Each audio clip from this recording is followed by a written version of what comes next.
السلام علیکم دوستو آج کا ہمارا عنوان ہے 6 گناہ گار عورتیں۔ تو دوستو میں نے یہ ویڈیو اسپیشل عورتوں کے لیے بنائی ہے، لہٰذا اسے سنیں اور اس پر عمل کریں۔ شکریہ۔ تو دوستو میں اپنا بیان شروع کرنے سے پہلے میری آپ سب سے گزارش ہے کہ میرا چینل لائک کریں، سبسکرائب کریں اور آگے زیادہ سے زیادہ شیئر کریں، اور اپنے گھر میں بھی اس کا عمل کرائیں تاکہ ہم اس گناہ سے بچ سکیں۔ تو دوستو سرکار دو عالم صلی اللہ علیہ وآلہ وسلم کی اپنی امت پر اتنی شفقت ہے کہ ہم اس کا اندازہ بھی نہیں کر سکتے۔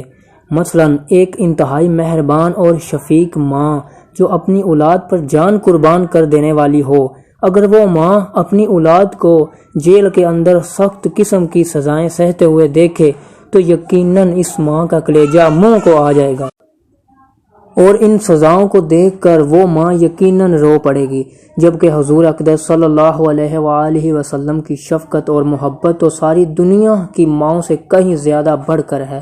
اس لیے آپ صلی اللہ علیہ وآلہ وسلم نے فرمایا کہ میں نے اپنی امت کی عورتوں کو جب ہولناک عذاب میں مبتلا پایا تو اس کی وجہ سے مجھے رونا آ رہا ہے کہ میری امت کی عورتوں پر اس طرح کا ہولناک عذاب ہوگا۔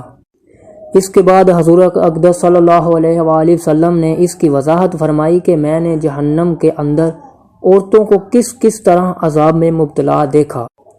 چنانچہ آپ صلی اللہ علیہ وآلہ وسلم نے فرمایا، پہلے نمبر پہ میں نے ایک عورت کو دیکھا کہ وہ اپنے بالوں کے ذریعے جہنم کے اندر لٹکی ہوئی ہے اور اس کا دماغ ہڈیاں کی طرح پک رہا ہے۔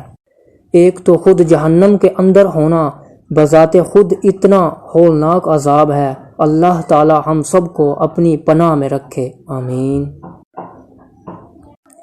اور پھر بالوں کے بل لٹکانا یہ انتہائی تکلیف دہ سزا ہے، اور پھر دماغ کا پکنا یہ تیسری سزا ہے۔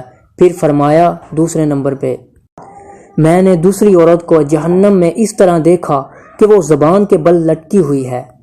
اب آپ اندازہ کریں کہ کسی کی زبان کھینچ کر اور نکال کر اس کے ذریعے اس کے پورے جسم کو لٹکایا جائے تو اس میں کتنی سخت تکلیف ہوگی۔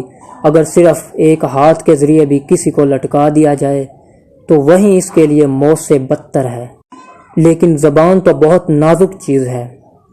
تیسرے نمبر پر حضور نبی کریم صلی اللہ علیہ وآلہ وسلم نے فرمایا کہ میں نے عورت کو دیکھا کہ وہ چھاتیوں کے بل جہنم میں لٹکی ہوئی ہے، اور چوتھی عورت کا فرمایا کہ چوتھی عورت کو میں نے اس طرح دیکھا کہ اس کے دونوں پیر سینے سے بندھے ہوئے ہیں اور اس کے دونوں ہاتھ پیشانی سے بندھے ہوئے ہیں۔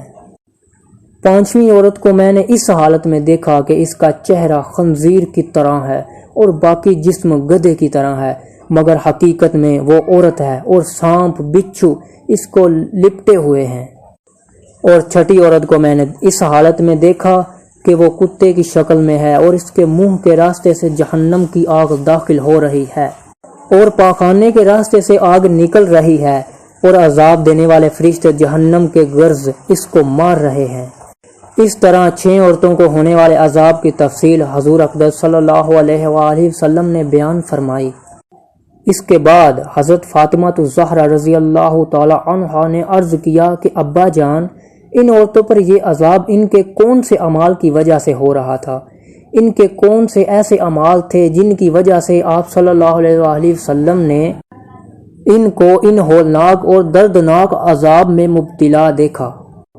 اس کے جواب میں حضور اقدس صلی اللہ علیہ وآلہ وسلم نے ارشاد فرمایا کہ جس عورت کو میں نے سر کے بالوں کے ذریعے جہنم میں لٹکا ہوا دیکھا اور جس کا دماغ ہنڈیاں کی طرح پک رہا تھا، اس کو یہ عذاب گھر سے باہر ننگے سر جانے کی وجہ سے ہو رہا تھا۔ وہ عورت نامحرم مردوں سے اپنے سر کے بال نہیں چھپاتی تھی، لہٰذا اب اگر ہم اپنے گرد و پیش کا جائزہ لیں تو ہمیں آج یہ گناہ عام ہوا نظر آتا ہے، حالانکہ خواتین کے لیے حکم یہ ہے کہ سر کے بال ان کے ستر کا حصہ ہے، کیونکہ عورت کا پورا جسم سر سے پاؤں تک سوائے چہرے کے اور سوائے دونوں ہتھیلیوں اور دونوں پیروں کے پورا جسم ستر ہے، جس کو نماز میں چھپانا فرض ہے۔